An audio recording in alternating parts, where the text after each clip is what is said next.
joined us today by the 43rd Treasurer of the United States, Rosie Rios, to discuss just that. Rosie, welcome. Thank you. So Rosie, when you think about the intergenerational wealth transfer that's going to go on, what do you think about? Yeah. Well, first of all, thanks for having me. And if you're only thinking about it now, you're behind the 8 ball. The train has left the station. I keep saying that, and it's absolutely true, especially when it comes to this topic. So what people need to realize about intergenerational wealth is it's already happening, right? So we're talking about kind of, so the boomers, which is my generation, you know, we have the most discretionary income. But this next generation, basically, you know, the millennials, although it's pretty much anyone born in the mid-90s and later, you know, are going to inherit this opportunity to really think about investments in a totally different way. So when you think about those generations, so technically, you know, the millennials or anyone born between 1980 and 1996. But again, look, my son's 26, my daughter's 21. I call them the Robin Hood investor, right?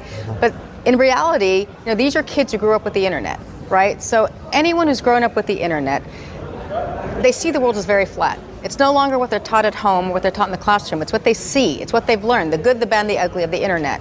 They're very tech savvy, they're very confident, but they don't have the experience that perhaps a lot of wealth managers, financial analysts, managers, etc. need to really understand how to think about their investments. So for me, you know, it was very important that I get into their heads. My daughter's 21, my son is 26.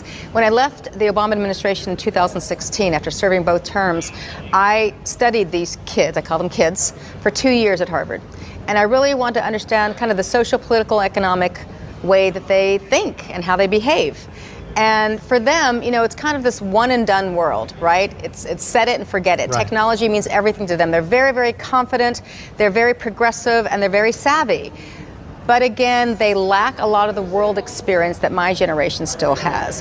So even here now in this economic downturn, this unprecedented economic downturn, this is where, in my opinion, the wealth management industry has a huge opportunity. It's no longer about taking them out to golf and buying them dinner.